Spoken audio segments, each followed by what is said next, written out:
Hey, everybody. If you're listening live, it is June 1st, and we are less than 3 weeks away from CBP Connects Milwaukee. It's this June 19th to 21st. It's going to be a little over 2 days of fun. It's going to be 12 interactive workshop sessions, 3 nightly receptions, and I can't wait to hang out with everybody here on screen and all of you who are going to be joining us very, very soon in Milwaukee. You can sign up at cbpconnects.com to grab your spot. But today, I'm joined by some of the wonderful presenters who are going to be joining us in just a few weeks. And Brian, because you are to the right of me, you get to tell everybody a little bit about yourself, what you do, and what you're going to be talking about in Milwaukee. I'd love to learn.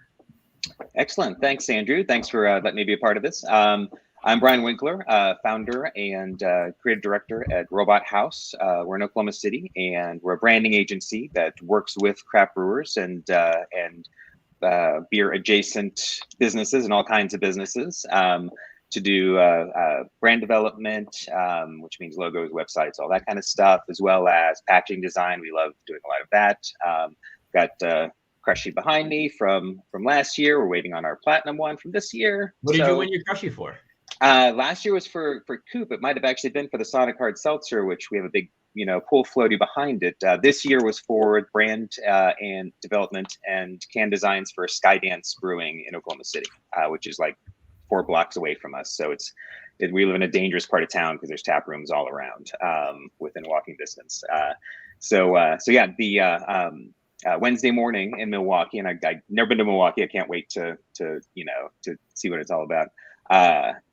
We're doing a presentation called "You Are Your Brewery: The Benefits of Crafting Your Brewery's Unique Brand Story," and so that really just kind of gets into the idea of sort of emotional, personal brand storytelling, and essentially, much like us at Robot House, because we're just a small team of 6, breweries for the most part are sort of the personal visions of the folks who start them. And so something that we love to do is really work with breweries and, for us, sort of the ones that are the most successful are the ones that really kind of articulate what's special, what's unique about them, how they really tie into that personal story of the founders and the vision. And so we're going to do some fun activities and kind of talk about, branding in a not kind of like boring hashtag LinkedIn kind of way, hopefully.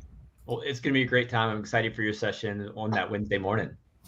Maria, I'm excited to see you face to face again as well. Likewise. Yeah. Thank you, Andrew. My name is Maria Pearman. I'm a CPA and I have a specialization in beverage alcohol. I've focused on this space for 15 years and I lead the beverage practice at my public accounting firm, which we're headquartered in LA and have a nationwide practice. So I love breweries. I love working with brewery owners because they are just good people. It's rare to run into someone who isn't someone you'd want to sit down and have a beer with. And the financial education component is something that always seems to be needed in the industry. So any opportunity to share a little bit of financial education, I get excited about. I'm really passionate about helping brewery owners fulfill their mission. And so for me, that means what can I do to take away some of the tasks or some of the responsibilities that maybe those brewery owners either aren't interested in or don't want to learn how to do, but they give them more space to bring their perfect craft into the world. And, it sounds really cheesy, but I think if we can create a space where everybody can bring their unique talents into the world, it will make the world a better place. So that's my little personal mission. But so anytime I get to hang out with and talk with beer professionals, I love it. So at CBP Connects, I'll be talking about taproom pricing and strategies for maximizing your bottom line and guest experience. It's no surprise that the taproom is the most lucrative outlet for breweries.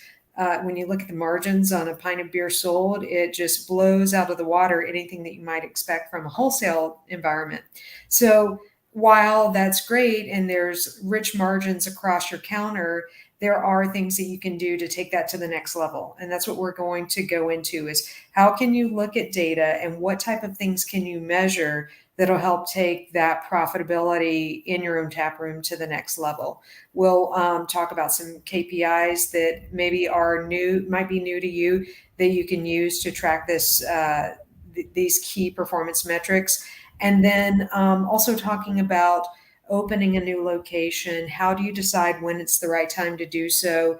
And I'll go through some short and hopefully straightforward exercises that you can use as like a back of the napkin quick assessment as to whether or not something makes sense. So that's where we're headed in my session in Milwaukee. I'm excited to be there. I gotta say, I'm really excited for your session, Maria. And the way you just described it, I'm just imagining a napkin, me scribbling on it, like, okay, I need to open a second location right now. If only it was that simple, right? Yep. Chris, we saw each other a few weeks ago for the first time, and we're seeing each other again in Milwaukee. Yeah, man, I was so pumped to hang out with you, and CBC was super fun. But Connects is going to be a totally different experience, and I'm excited because we get to address a really interesting problem, and that's like, the fact that we have so much to say as businesses when it comes to marketing, and not a whole lot of space to say it, or sometimes that can get very crowded. I was just looking at some stats earlier this week. The average American is exposed to like 4,000 to 10,000 ads every single day. So part of the problem that we're trying to figure out how to navigate around is, how do we serve content? How do we advertise content? How do we promote our products to people that are inundated with messaging already, and do so in a way that's like nice and interesting and captivating, and kind of cuts through the noise, but more than that is strategic on who we're showing ads to, how are we targeting different audiences, how are we addressing folks at different stages of their buying process, so on and so forth. The goal here is to address, I guess the title of this session is Max Capacity Marketing. How are we getting our message out without looking like a mega commercial feed? And that's what our firm does. We do digital marketing and remote marketing support for breweries and beer adjacent companies. Lots of advertising, lots of email, lots of content distribution. So like I said at the beginning, it's kind of an interesting problem that we're going to try to solve together in a very cool, intimate environment, not so much as a big presentation with slides. Let's figure this thing out together as a group, and hopefully come away with something, me too included. So I'm excited. On a personal level, I'm very excited for yours as well, because getting all the content out we need to as craft professionals is a challenge, and I'm excited to walk away with some tips from you. Yeah. And Meg, last but not least, I'm excited for you to be joining us all the way from Texas. That's right. Hello from sunny and increasingly warm Austin, Texas, everybody. Wouldn't be right if I didn't start with a howdy. So howdy, everybody. I am Meg Ellis. I'm the Deputy Director for the Texas Craft Brewers Guild. I've been part of that team for about 5 years now. And for those of y'all who are watching or going to be attending CBP, and hopefully everyone in the industry has encountered a state guild of some kind, but we are essentially the state level trade organizations that support, in our case, our mission is to protect, promote, and propel the Texas craft brewing industry. So we do what we can. We have a 4-person team who does our best to support a whole state of hundreds of craft brewers and the vendors that work with them to make their beers as high quality as they can and run the best business as possible. And one of the ways we do that is through partnerships with organizations, with regulatory agencies, all kinds of resources out there that we can use to drive more member value, member engagement, reducing costs and overhead for our festivals, as well as just thinking long term, like who can we start developing relationships with now that even if we don't have an immediate application, could be good to have in our pocket, and vice versa as we go into the years ahead. So I am very excited to be part of a panel with some seriously heavy hitters from the Brewers Association, the Pink Boot Society, We've got the Master Brewers Association in there, yeah. Lifting Lucy, and there it is. And the Visit Milwaukee, which is the local tourism agency. Yeah, so our panel, we're going to struggle to get everything we want to talk about in our in our 1 hour with the 4 or 5 folks who really cared a lot about this level of activity, but we're hoping to let everyone know some insights. I'm going to be speaking specifically to kind of resource allotment and auditing and making sure that the partnerships you're pursuing are actually meeting the needs of what your organization or you personally, depending on your perspective, might need. But yeah, keep an eye out for our panel. It's called Crafting Mutually Beneficial Partnerships. And I am Have been to Milwaukee before. I love it. It's a beautiful city. Can't wait to go stroll around some of those old brewery compounds that have been repurposed and kind of given new life. But looking forward to being part of my first CBP in-person event too. So thanks for having me. This is going to be great. And, I've been to Milwaukee. It's been quite some time. I absolutely love Wisconsin. And the last time I was in Milwaukee, I went to some diner type restaurant and I ordered a meal that came with a regular PBR, but also a PBR light, which I didn't even know existed. It came in like a really cute baby blue can. I'm trying to find a way to get some for the event. I've sent a few emails because has anybody here had a PBR light before? I mean, I didn't even know it existed, right? Because isn't a PBR essentially already a PBR light? Right. Doing my best to try to find those. So one of my favorite things about CBP Connects is literally bringing strangers together, people who have, things in common, but have probably never met before. And Brian, you were there last year. And one of the first things we did, I had people get in teams with strangers randomly, and they built a brewery out of kids' arts and craft supplies and shared it with the group. And Brian, I think there's an awesome picture of you presenting your brewery. Do you remember what it was called? I know I put you on the spot. Oh, man. Yeah. And Matt should be on with River Drive because that's when I first met him, was in that first group in St. Louis. And he had the vision. It was like all him. And I'm trying to think, but that was almost a year ago, Andrew. And it really set the tone, though, because, people came to interact, but you were thrown with people that you never met before. You got to know them. Had activity together. And it really it speaks to the importance of team building and everybody coming together with unique skills for the greater good of something, just like at a brewery. And, I love that concept for so many ways because, there's a goal behind it, but it's also bringing strangers together. And last week I had a conversation with Joe Cohane, and he wrote a book called The Power of Strangers. It's literally about the importance of talking to strangers. So Brian, I'd love to hear why you think it's important that we talk to strangers. Well, it's sort of, I think, culturally, there's a book that I read some time ago, and I think it was called something like Bowling for One or something. Essentially, it was about kind of how culture has shifted, and we're all a lot more doing stuff by ourselves, or we have, passive friendships through social media, that we're not really specifically connecting to people. And so I think that's part of what we do, and the success of just kind of tied into our business is that we, almost all of our clients are word of mouth, and it's just from knowing people. And Oklahoma City is kind of a big small town. Probably a lot of places are big small towns, and everybody's like 1 degree separated from everybody else. But what's cool with me, for me, is meeting people who like stuff that I like, and then finding out what else they're like, what else they're about, where they're from, and just learning, just different kinds of people, different kinds of culture. It's just, for me as a person who works on, creative storytelling every day, that's like, energy for me. That's the stuff that kind of really inspires me. And just meeting a bunch of really cool people that are just there to have fun and learn and grow and meet other people. It's just a really rich environment, I think, for having those experiences and potentially forming some really good friendships and relationships. No, yeah, definitely. Chris, you strike me as a type.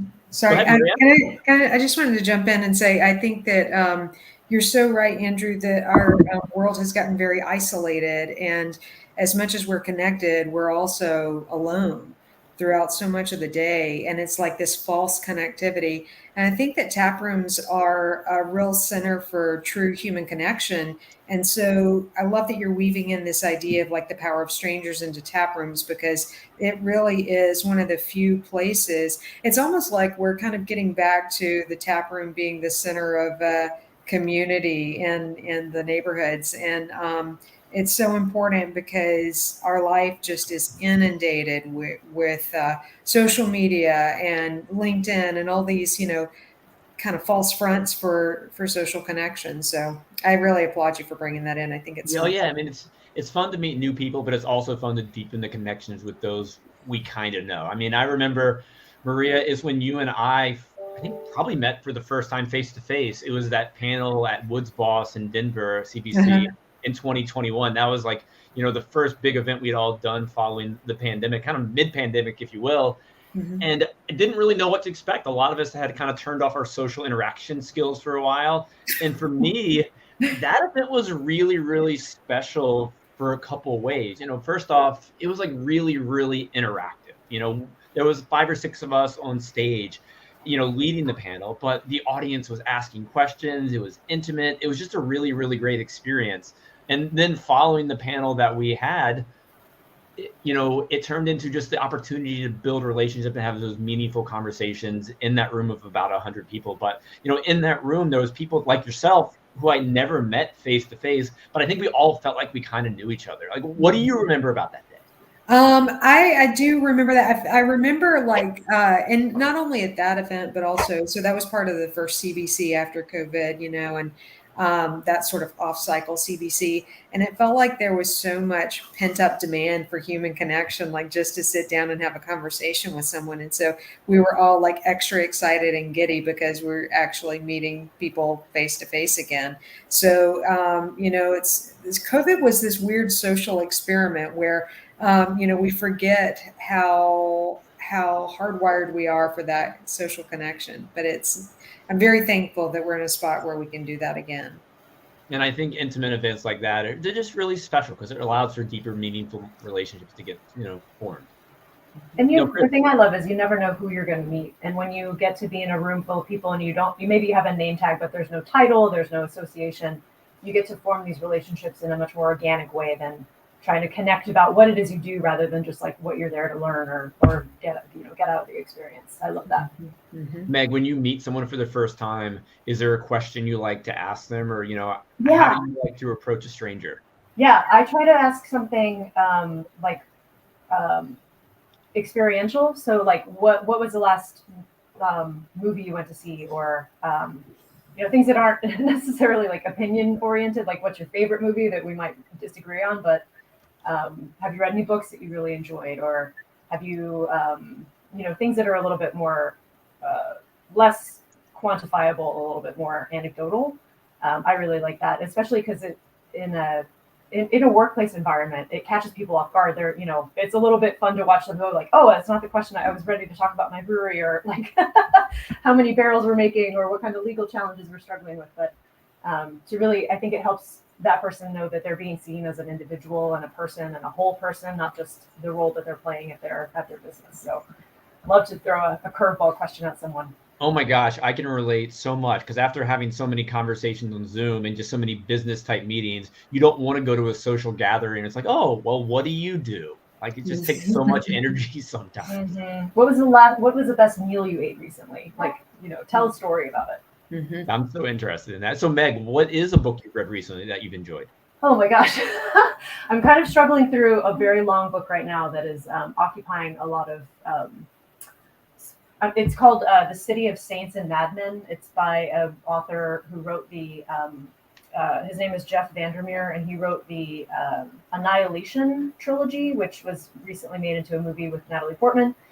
One of my favorite authors, but Annihilation probably has been one that's stuck with me. It's tiny. It's a teeny little, 120 page novella, but it is haunting. And I really, if you're into sci-fi, I strongly recommend sci-fi and sort of like environmental catastrophe, something light. Brian, I bet that's up your alley, but you're nodding like you may have not read that one. I've seen the movie.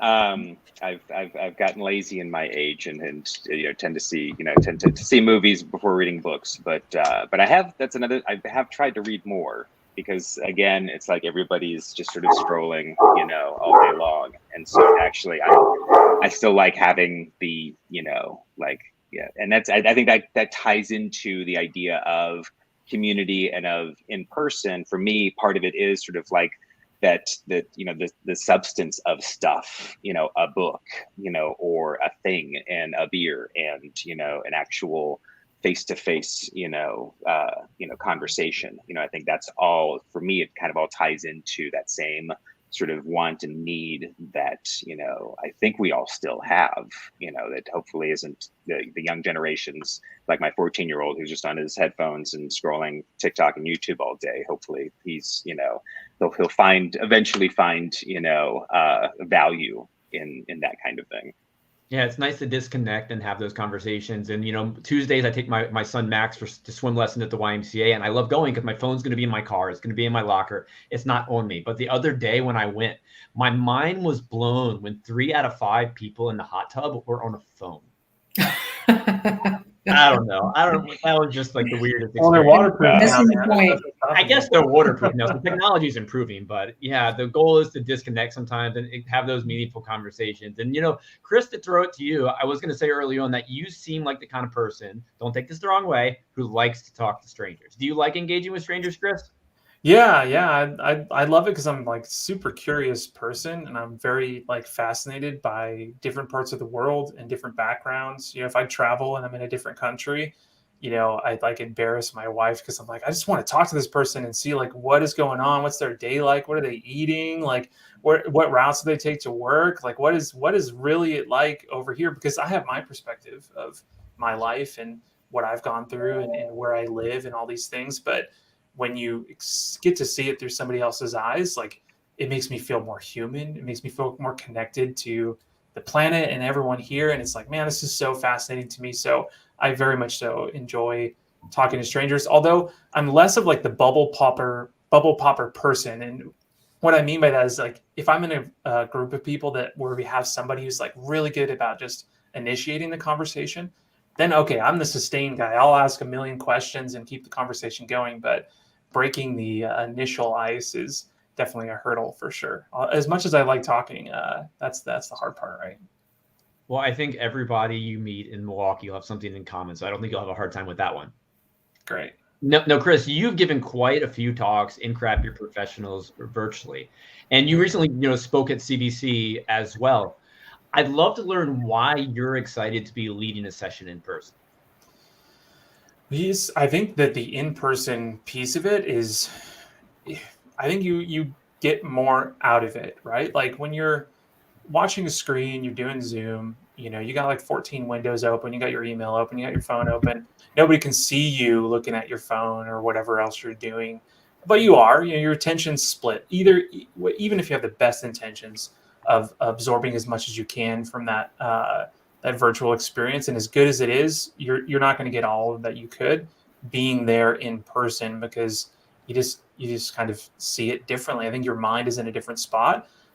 So the ability to talk to folks about something as important as what we're talking about and have that be the potential to absorb all of that good information and be part of that is very exciting to me. I enjoy the live stuff. I love it anytime I get a chance to talk at a conference or do a little breakout workshop.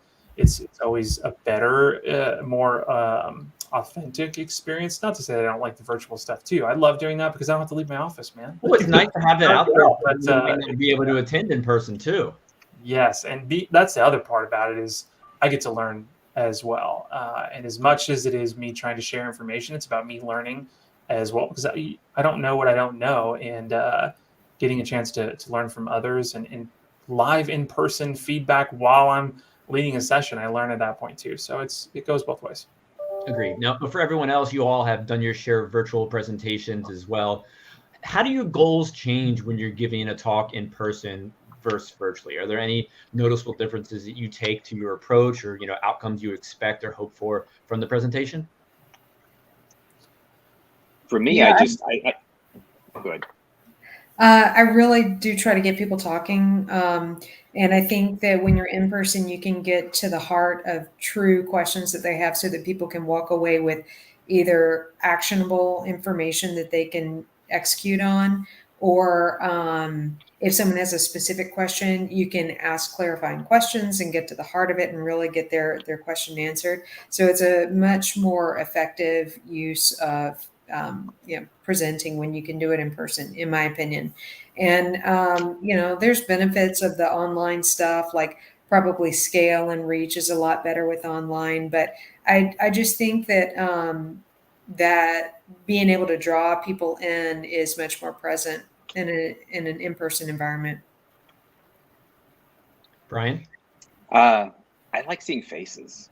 I don't like looking at a little green dot, on my laptop and trying, I need a warm room, I think is what I'm saying, because I've had cold rooms with actual faces, and that was not great, but yeah, it's really, for me, it's having that engagement, and the stuff that we talk about, and I always try and throw some humor in there, and we're planning on a little bit of a kind of short activity in ours that'll so folks that are that are there, and it's a date in the morning, so where I'm hoping we get a good enough crowd who's awake enough and is pumping coffee into their systems to participate, but yeah, it's just, there's that electricity of other people, I think, versus the electricity of your laptop or your desktop or your phone or whatever. That's really integral, I think, to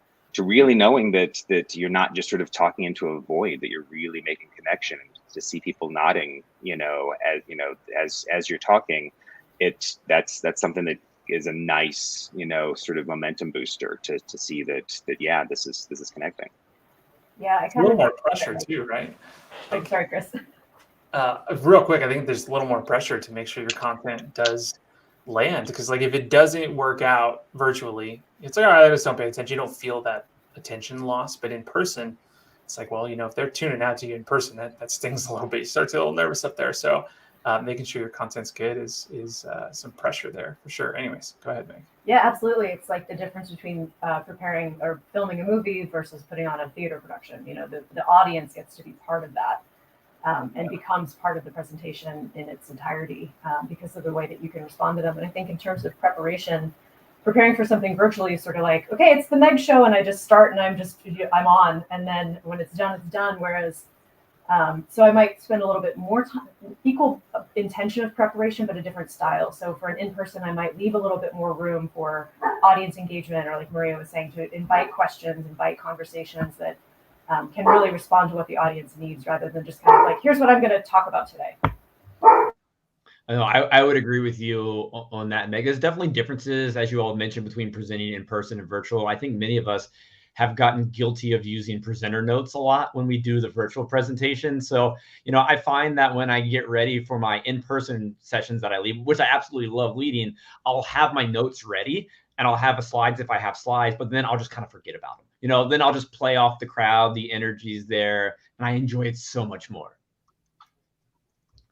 And then, talking about these virtual versus in person, as in taking the time to learn, I think when there's like virtual conferences, and CBP is guilty of it, you can tune in live for a virtual conference. You can ask a question at that moment and you can get a response from the presenter. But I think so often, we say, okay, we'll just watch it later. We'll catch the replay. We'll tune in on Spotify. We'll just have a free Saturday morning and we'll dive in.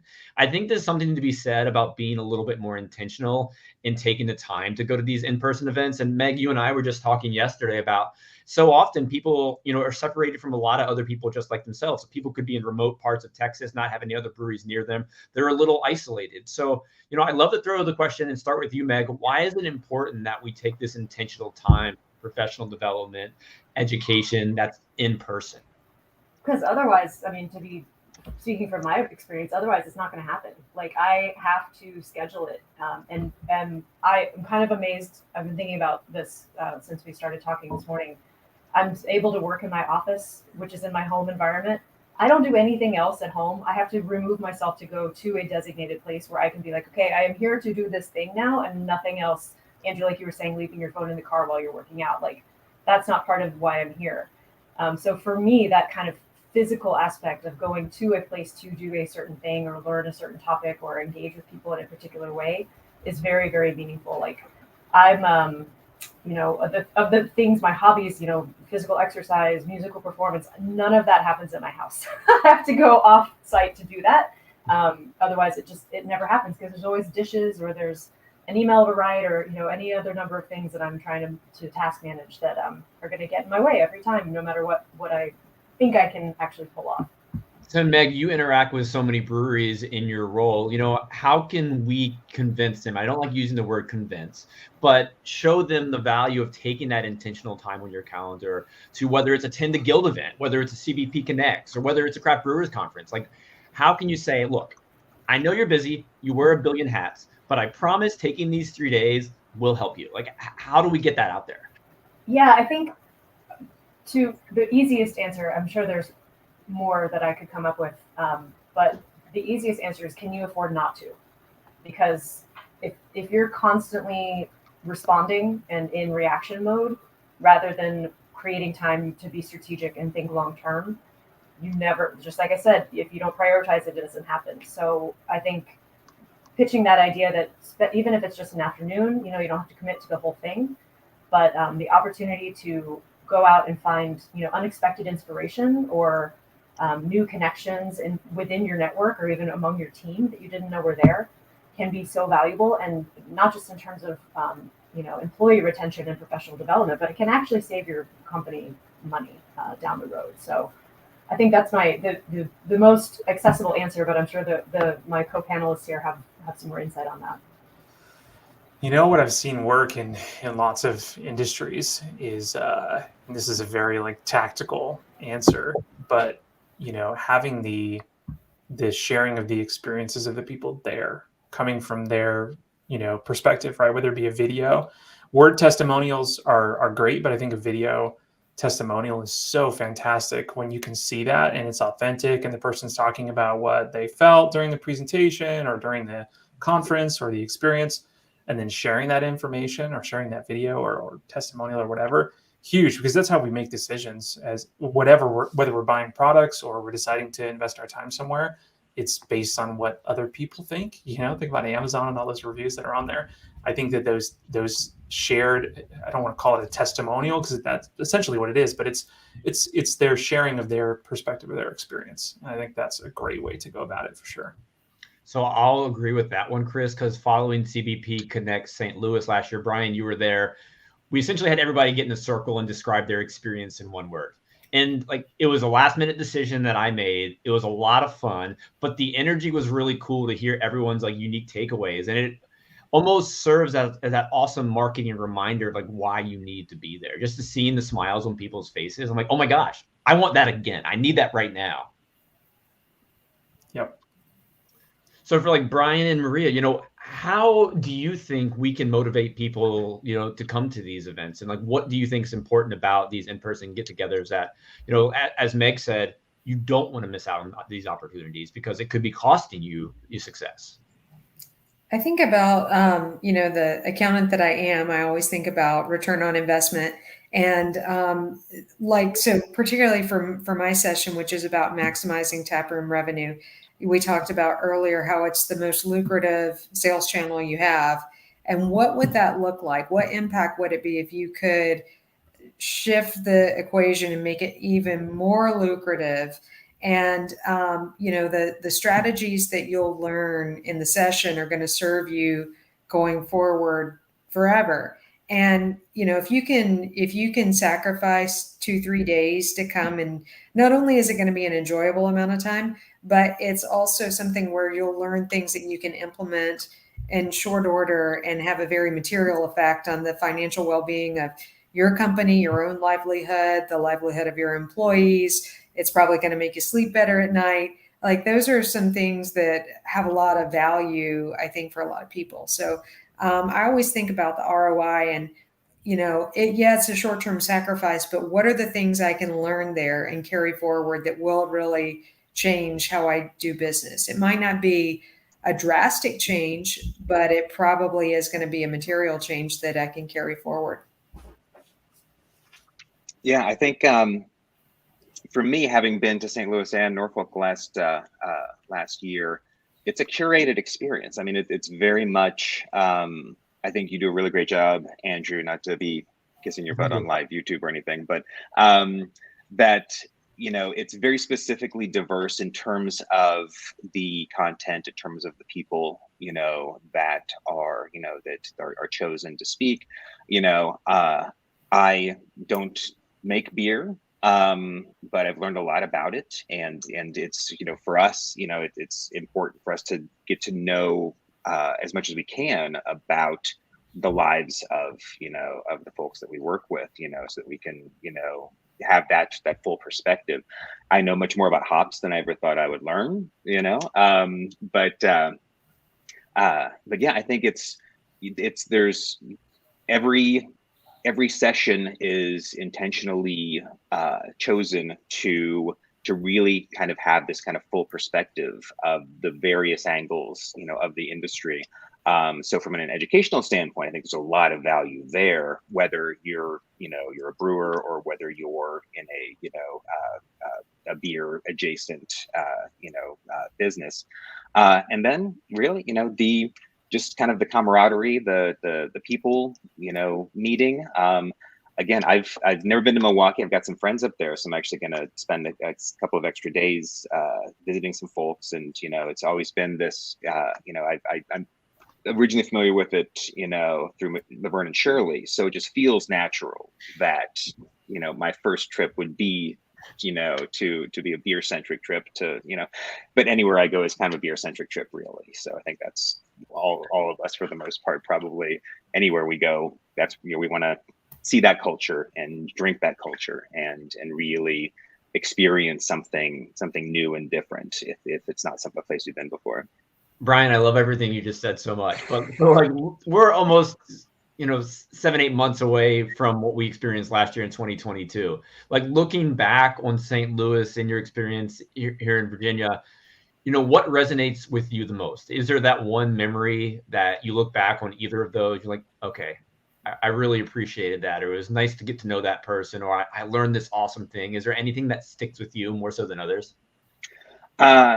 So actually, going back to that first, St. Louis morning, the icebreaker, which was great because, when you don't know anybody, and I had only known you virtually up until then. I met you when you were working out that first day, I believe. Yeah, that's right. Yeah, because I like to eat and drink, so I need to, burn as many calories as I possibly can when I'm not eating and drinking.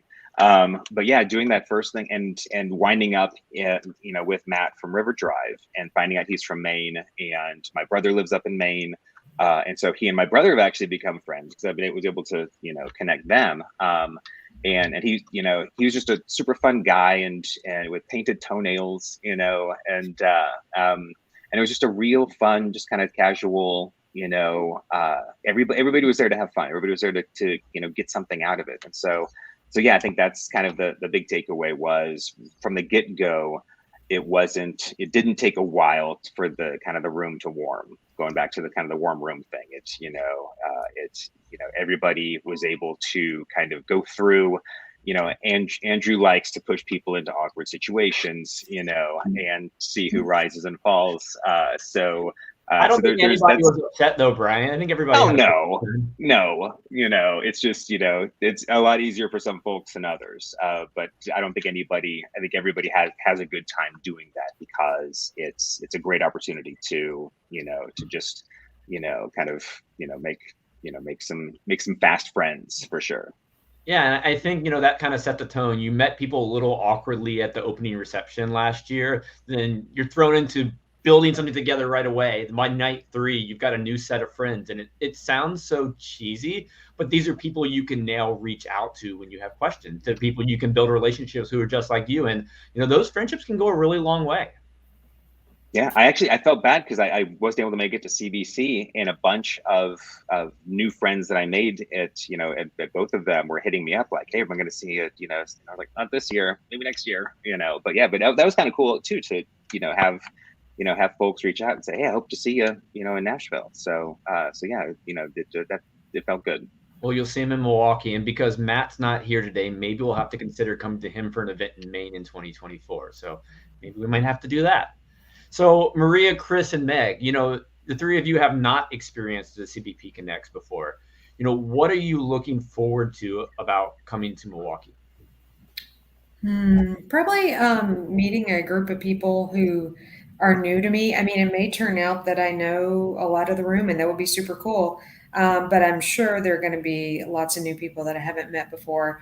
And I love hearing people's stories. I love hearing how they got into the industry, why they're passionate about it. So just forging more connections with people. I'm also excited just to be in Milwaukee because, well, to Brian's point earlier, it's a city that's so steeped in beer culture. It kind of feels like a little sort of mini Mecca. So that's cool. So yeah, I don't know. I like the people, and like I said, kind of at the top, I feel really passionate about being able to share financial knowledge in the space and helping people who are in the industry bolster their skills in that arena because it's foundational to any business. And I feel like that's something that I can offer that might help them in some way. So just having those outlets to share education. No, absolutely. Yeah, I think that you both had that dramatic pause and spoke at the exact same time. I wasn't sure. Never put us on a panel together. We have the same pacing in our speak apparently. So I'll go and get out of the way, and then you can jump in and be last. But what I was going to say is that what is kind of different about this one is that it's the same group of people the whole time. So usually when you go to conferences or these expos and stuff, it's like new for like 3 days straight, and then you have to like pass out for a day because it's just so exhausting. But we're going to do that new piece, but then it's like, well, now we get to go through the rest of this stuff together, and the arc that's going to happen in the relationship building is going to be different, which will be fun. Chris, I'm excited to spend a little bit more time with you. I know we had a coffee date and we hung out a little bit more in Nashville, but it'll be nice to do it again. Yeah, definitely. I think for me, I'm very interested and curious to see, a lot of the work, most of the work we do at the Guild is very business facing. So we serve our members through their employers. So a lot of our strategies and work is around providing those businesses with the tools they need. And so I'm really interested and excited to be in a place where the focus is a little bit more on the individual as a professional, and just kind of see like what I might be able to take away or how I can incorporate what I'm going to experience in Milwaukee to serve our members better. We are, obviously we want to make brewery staff as well equipped as they can be, but just kind of coming around the corner a little bit on that is a fun thing. I'm excited to see maybe some neurons connect in a way that they haven't before. Oh, I love that, Meg. And Maria, it's kind of something you touched on too. Like the goal for me is to leave this with some ideas or strategies that I can just simply share with someone else to help them see greater success. I mean, that's what I love. I love building the relationships and the education together, spreading of ideas. It's so much fun just to be in the room together, sharing a pint and seeing where the conversation goes. Yeah. Well, for everyone here today, Brian, Maria, Chris, and Meg, I'm so excited to see you in a couple days, but not a couple days, almost a couple days, June 19th to 21st in Milwaukee. I appreciate you all being willing to speak at the event. I'm excited to learn from you. I know everyone else is as well. And for everyone listening today, if it's before June 19th, we would love to have you join us for CBP Connects Milwaukee. Once again, June 19th to 21st, presented by Arrive POS. It's going to be a great time. You can learn more at cbpconnects.com. And if you're listening after June 19th, we're going to have another this December. It's in Charleston, South Carolina. There'll be more next year. So go to that website. There'll always be an opportunity for you to come meet the community in person. And once again, Brian, Maria, Chris, and Meg, thank you so much for being here. And I'll see you in just a few weeks. Thanks, everybody. Of course. Thanks, y'all. Thanks, Andrew. Bye, everybody.